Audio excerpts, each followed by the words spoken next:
Hello everybody, welcome to my YouTube channel. It's me Hinal Kapdi.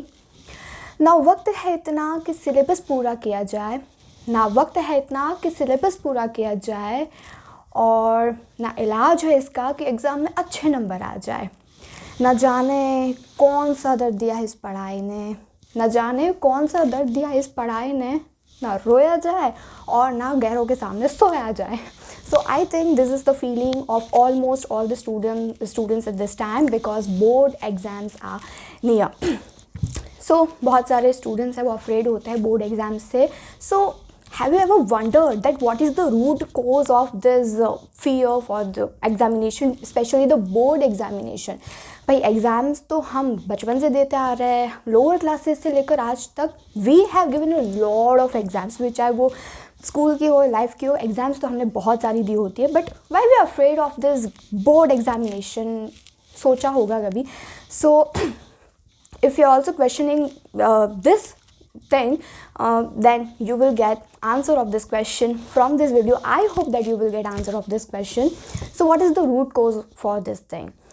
So I think there are many reasons, the combination of many reasons. One thing is spoon feeding, which is given by our school, right? Spoon feeding है ना जो school देता है आपको. आपकी कोई भी examination हो, whether it is half time examination और एनीथिंग, फाइनल एग्जामिनेशन, कुछ भी हो, tick tick tick tick tick tick tick, you have to read this, come here, you will give your exam and you will get 98%. ये चीज़ होता है. But at that time we just really don't realize that this thing is not good for us. हमें अच्छा लगता है, मुझे अच्छा लगता है, आपको अच्छा लगता है, सबको अच्छा लगता है. Even I am in 10th standard, so I can totally relate with your feelings. So हम सबको अच्छा लगता है. बट फिर यही जो टिक टिक टिक टिक टिक क्या होता है, आपको IMP क्वेश्चन टिक कराए होते हैं, यही फिर एक टाइम आने पे ना आपकी लाइफ की जो घड़ी की जो टिक टिक टिक टिक टिक होती है ना, वो कब जाके स्टॉप हो जाती है हमें पता ही नहीं चलता. We never know this things, right? So ये स्पून फीडिंग है.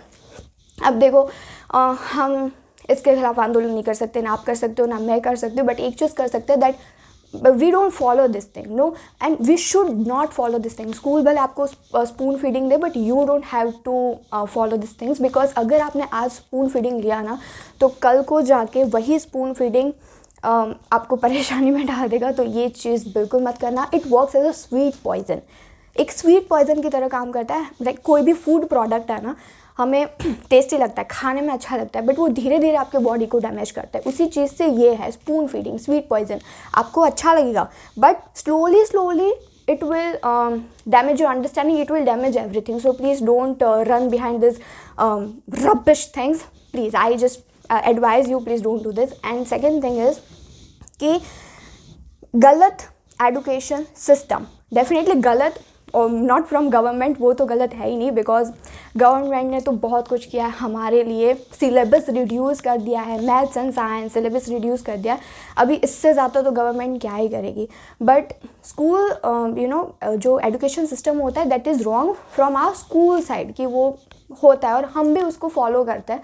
सो हमें भी उसको फॉलो नहीं करना है, सपोर्ट नहीं करना है. आप बस अपनी मेंटालिटी को इस चीज़ के लिए सपोर्ट करो, that we have to study this. फिर देखो अगर आपको कोई डर लगता है कि नहीं. And the main thing is that students are studying to give examination, मतलब कि एग्जामिनेशन देने के लिए वो पढ़ते हैं. इसीलिए लाइक ऐसे स्टूडेंट्स होते हैं ना जो एग्जामिनेशन देने के लिए पढ़ते हैं. उन स्टूडेंट्स को लाइक डर है, उसके बहुत सारे चांसेस होते हैं कि उनको डर लगे. यहाँ पे पूरा उल्टा साइकिल होना चाहिए. साइकिल है वो ऐसे घूमना चाहिए, बट इंस्टेड ऑफ दैट जो साइकिल है वो ऐसे जा रहा है. एग्जामिनेशन आ रही है और एग्ज़ाम में जो आने वाला है वो स्टूडेंट पढ़ता है, पूरा उल्टा कर रहे हैं. जबकि होना क्या चाहिए कि हमने जो पढ़ा है उसमें से एग्जामिनेशन में आना चाहिए. सो आज तक हम हमारे स्कूल में ये करते आए और इसीलिए हमें है वो डर है. हमने जो चैप्टर्स पढ़े हैं उसकी अंडरस्टैंडिंग होनी चाहिए, एंड ऑन दैट बेसिस हमें एग्जामिनेशन देना है. ऐसा थोड़ी है कि एग्जामिनेशन में जो आने वाला है वो पढ़ के जाना है. तो फिर आपको डेफिनेटली डर लगेगा अगर आप आज तक ये चीज़ करता है तो. पर फिर भी जब से आप जागे हो तब से सवेरा, तो आज से भी अगर ये अंडरस्टैंडिंग वाली चीज़ फॉलो कर रहे हो, दैट इज़ बेस्ट. ये जो गोखना वगैरह ना, just don't do this thing. Understanding के बेसिस पर अगर आप काम कर रहे हो, तो it will be very very beneficial for you. और ये मैं अपने एक्सपीरियंस से कह रही हूँ, कहीं से लाइन उठा के नहीं, आई am not saying from that, अपने एक्सपीरियंस से कह रही हूँ। आई हैव ट्राइड दिस और ये है वो बहुत बेनिफिशियल है डेफिनेटली। अब दूसरी चीज़, रिजल्ट्स के बारे में कंटिन्यूसली सोचना, what will be the results, what will be the results, क्या फ़र्क पड़ता है रिजल्ट जो भी हो भाई। अभी हमारा काम क्या है कि हमें जो दिया है वो पढ़ना, we have to study this much, हमें अपना ही काम करना है। गीता में एक बहुत ही अच्छा श्लोक है, कर्म करो फल की चिंता मत करो, क्योंकि फल तो डेफिनेटली गॉड देने वाले हैं आपकी योग्यता के हिसाब से। और वैसे भी ये पूरी सृष्टि है ना, इसमें हम अपना कर्म करने के लिए आए, फल की चिंता अगर हम करने लगे तो फिर तो क्या ही बोलना है इसमें। फॉर सपोज हम देखते हैं ना, मूवीज़ देखते हैं, सब कुछ देखते हैं, उसमें एक प्ले होता है राइट, उसमें हर एक एक्टर का अपना अपना रोल होता है, वो बस अपना रोल करते हैं, अपना रोल करते हैं। अभी वो अपना रोल करना अगर स्टॉप कर दे, what will happen if they stop to act and stop to do that, क्या होगा? वो पूरा मतलब पॉसिबल ही नहीं है कि कुछ हो पाए। उसी तरह हम भी यहाँ पे आए हैं अपना रोल प्ले करना है, तो हमारा रोल इस टाइम तो स्टडी करना हो सकता है और बहुत सारी बाकी भी चीज़ होती है, बट अभी तो इसकी बात करें कि स्टडी करना है, तो हम ये कर रहे हैं ना, फल की चिंता क्यों करना है। दूसरी बात, वन मोर थिंग, कॉम्पिटिशन। बहुत से स्टूडेंट्स कॉम्पिटिशन के पीछे भागते हैं, क्यों करना है? Y competition? सी, आप ना अगर सर्वश्रेष्ठ मीन्स बेस्ट बनने की कोशिश करोगे ना, तो हमेशा पीछे ही पड़ते रहोगे।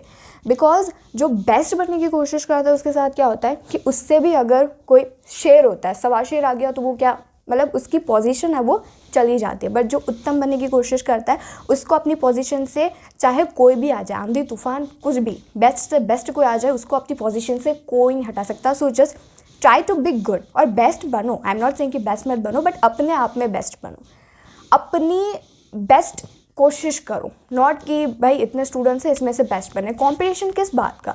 2 व्हीकल्स है, one is truck, one is you can say bicycle, okay.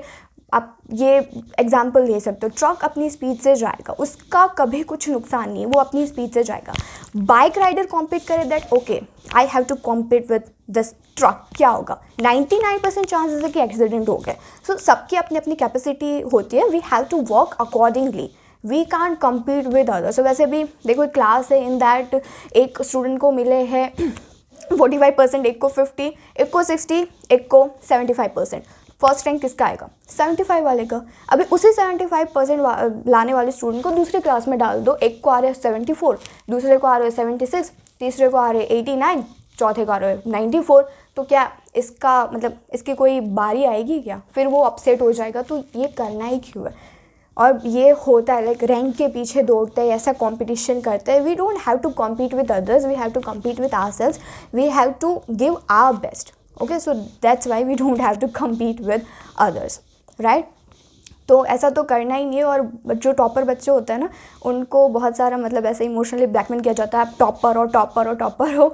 I face this thing. तो ऐसा है, वो लोग है वो फिर ऐसे बोलते रहते हैं, बट मेरा मानना है according to me, no one is topper in this world. हमारे पास इतना लाइक रत्ती भर भी नॉलेज नहीं है जो इस पूरी दुनिया में नॉलेज रोटेट होता है, उसका एक आधा % भी नहीं है। तो किस बात के टॉपर? तो ऐसे मैंने आपको अभी एग्जांपल दिया था कि इसलिए ऐसा कुछ नहीं होता। अगर कोई आपको ऐसा बोलने की कोशिश भी करे, just don't run behind this stupid things, foolish things. इसके पहले भी मैंने बोला है, अभी भी मैं बोल रही हूँ, just don't run behind this things. तो जैसे पहले भी हम एग्जामिनेशन देते थे, वैसे ही फ्री माइंड के साथ we have to give the examination, we just don't have to fear anything. अभी तक क्या था, टीचर्स पेपर निकाल रहे थे और अभी कोई और, बस वही है। दूसरा एक है चीटिंग, स्टूडेंट्स चीटिंग के आधार पर रहते हैं। पहले तो ये चीटिंग बहुत ही, आप इसके लिए कोई वर्ड ही नहीं है, it's very wrong thing. But फिर स्टूडेंट्स उसके आधार पर बैठते, फिर नहीं होता। एक तो आधे स्टूडेंट्स है ना, आधे से ज़्यादा उसके टेंशन में रहते हैं कि हो पाएगी नहीं हो पाएगी। I have seen this thing in my class only, कि वो उसके टेंशन में रहते हैं। अब इतना उसके लिए टेंशन ले लो, उसकी प्रिपरेशन करो, इससे अच्छा 5 मिनट कुछ पढ़ लो भाई, तब भी कुछ ना कुछ तो हो जाएगा, कुछ ना कुछ हो जाएगा। So just put your efforts 100% दो। और एक और बात है, डिस्ट्रैक्शन जो मैं भी फेस करती हूँ, और सबसे बड़ा फ़ोन ही होता है जो हमें डिस्ट्रैक्ट करता है। तो डिस्ट्रैक्शन बहुत ही ज़्यादा होता है। सो हमें उस चीज़ से भी फेस करना है, मतलब उस चीज़ को भी फेस करना है। We have to face this also कि ये डिस्ट्रैक्शन है, उसको थोड़ा साइड में रखने की कोशिश करें। ये मैं आपको कॉन्फिडेंट के साथ तब बोल पाऊँगी जब मैं भी इसको 100% फॉलो कर लूँ, बट एक टिप है जो मैं दे रही हूँ कि मैं भी फॉलो ट्राई कर रही हूँ, और अगर आप भी करो तो शायद आपका भी उद्धार हो जाए। तो just do this things and just don't worry about this examination. Board का पेपर है, इसको इतना महान स्वरूप मत दो। आपने जो पढ़ा है वही है, you have acquired knowledge, and on the basis of that only you have to give examination, that's it. So you don't have to worry about anything, just smile and paper दे दो। और अगर at the time आपको थोड़ा सा भी डर लगे ना, तो बस remember your God and just give the paper and just बस शुरू हो जाओ, but just don't worry about this things, okay? So all the best to all of you। और मेरी भी एग्ज़ाम है, so मैं ऑल द बेस्ट खुद को भी बोल रही हूँ, आपको भी बोल रही हूँ, all the best to all of you. Just keep watching my video and I will be coming back soon with a new topic, with a new strong topic. Definitely, this was also a very strong topic. I hope you will understand, and just keep watching my video. Bye bye, love you a lot, take care, bye.